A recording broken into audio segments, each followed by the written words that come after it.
The story splashed across the Mail today and elsewhere yesterday, but the Mail really nails it. It's Rebecca English, the royal editor, who writes such tittle tattle. Her headline is "I don't own the palaces or the paintings, only my name, and now they have taken that." This is what the late Queen is supposed to have said about Harry and Meghan taking her name, her childhood name, Lilibet, and giving it to their daughter. And apparently her fury. But all of this is on the hearsay of an unnamed flunky who was providing substance for the publication of Robert Hardman's book on Charles III, the New King, New Court. But the problem is that the story, A, is unsourced, and B, when you start thinking about it, that story wouldn't have come from Harry and Meghan. That story would not have come from the Queen, who was famously very guarded. And if it came from a courtier, one has to wonder what impelled them to speak out. The Sussexes apparently threatened legal action. They had apparently told, or Harry had apparently told the Queen first. Hers was the first telephone that he called when his baby had been born, and he shared their hope of naming their daughter Lilibet in her honour. Had she not been supportive, they would not have used the name as the quotation. They then used their legal firm, Shillings, to issue a letter of warning to the BBC, who were suggesting that the Queen was not asked for permission. This was false and defamatory and should not be repeated. Well, even if Prince Harry had misconstrued the Queen's approval, I can very well imagine a conversation where Harry was joyously telling his grandmother that he'd got a baby, and that he wanted to call her Lilibet after her, and not really giving the Queen time to respond. But nevertheless, he told her. In fact, that conversation may well have taken place before the birth. It may well have taken place at the point when he had registered Lilibet Diana as a domain name on the internet before his daughter was actually born. It makes perfect sense to me. Anyway, whatever my caveats about the integrity of royal flunkies, and whether the Queen would actually speak in front of unnamed, anonymous individuals proffering silverware, we come back to the same issue that I've mentioned once or twice before, Thomas More, and the reason that he was finally convicted, and because somebody perjured themselves and said that they had heard him speak against the King's marriage. And he said, well, if I've kept my silence for 2 years, why would I speak to you? And the same thing is true of the Queen. If the Queen has kept her silence for 70 years on the throne, why would she speak to somebody offering her a butter knife? Because you've got to remember, what is a butler? A butler is somebody who deals with bottles, a person who guards the bottles in the cellar. That is literally what a butler is. So somebody who is a flunky in the court is simply somebody who is offering the bits and pieces that you need to finish your meal, or somebody who is bringing round a plate of something on a tray. That is it. Why would you talk to them? Why would you pour out your innermost secrets to these flunkies? And why would you trust them? They're not trustworthy if they start babbling to Robert Hardman. Now, of course, the real purpose of this is to babble on about Nadine Dorries. It's impossible because Nadine Dorries only a few pages after Rebecca English's. Oh, and by the way, Robert Hardman is also employed by the Mail. So Robert Hardman's book is being serialised by the Mail. Why are we not surprised? It's all a tidy, snug little company in the Mail.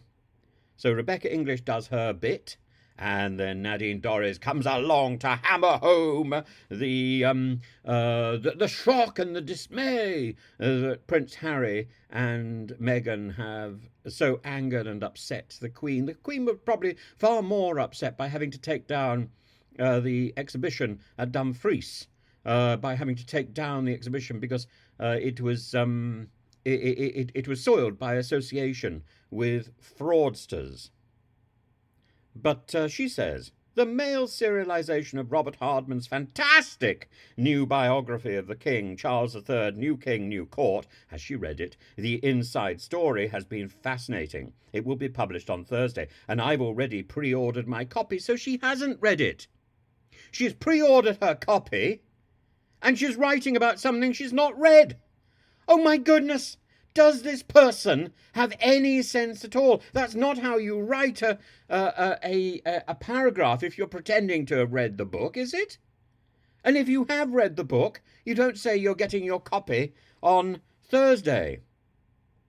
The book has shone an extraordinary light on the inner workings of the contemporary monarchy, from the death of the Queen at Balmoral in 2022 to the secret plans for a regency in the event she became incapacitated during the final years of her life. But nothing prepared me for yesterday's front-page revelation that our late Queen was, according to a courtier, as angry as I've ever seen her, when Harry and Meghan furiously insisted through their lawyers that she had given her permission for them to call their daughter Lilibet, the late monarch's private family nickname. The Sussexes fired off aggressive legal threats to anyone who dared to suggest the Queen was anything less than delighted.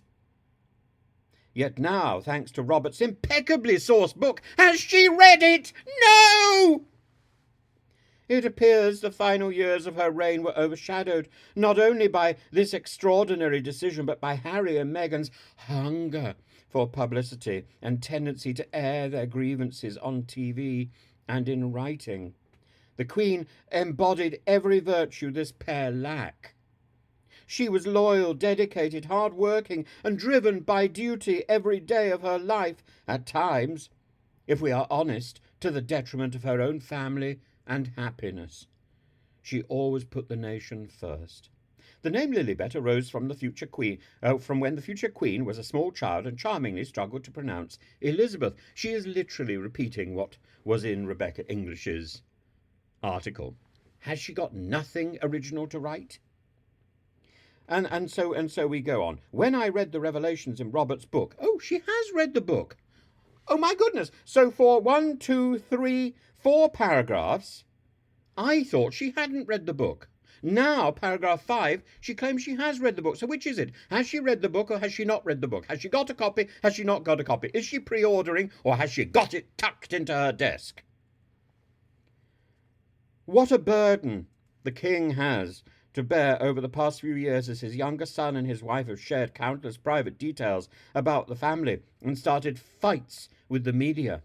How painful it must have been for Charles to see his ailing mother so upset at his own son and daughter-in-law's behaviour, and then to lose her, knowing that how she had felt in her final years, and having to console the nation. Thank God he has Camilla to keep him grounded.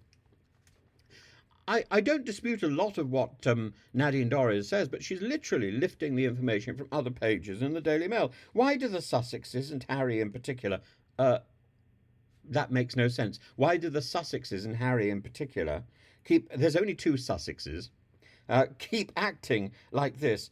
I've often said that the death of Diana might be behind it. We all remember that little boy walking behind his mother's coffin, and we can only imagine how awful it must have been for him to have had the eyes of the world watching. But William walked on that day too. William also lost his mother and suffered the same pain and grief as his brother, and yet his behaviour has been exemplary, poles apart from Harry. The Duke of Sussex is about to turn 40. He's an adult and he should start acting like one. She should have added, like me. All his endless therapy sessions don't seem to have given him the tools to put his experiences into perspective. He does not seem to realize that, while he has undoubtedly suffered personal loss, he is one of the most privileged men on the planet, not one of the most put upon. The death of a parent in young life is no excuse to behave badly towards your surviving relatives as you grow up. In fact, the opposite is true. In his memoir Spare, has she read that? Among other revelations, Harry chose to tell the world that he lost his virginity in a field. But how strange that, in the same book, Harry failed to recount the details of the phone conversation in which the Queen supposedly gave her blessing for him and Meghan to name their daughter Lilibet. That, I think, tells us everything. It's extraordinary trash. Sorry, I had to read all that out to you because, frankly, it beggars belief that Nadine Dorries can be paid for copying somebody else's work, for writing something which is frankly incoherent. Has she read the book or has she not read the book? Is this tittle-tattle based on on a few paragraphs, on some sort of publicity, or is this a literary analysis? Does she even know the difference between a book and a publicity draft? What is this? What is this? I don't know. And as for the fact that, I hope she's got permission from Rebecca English to copy all the stuff that she's repeated.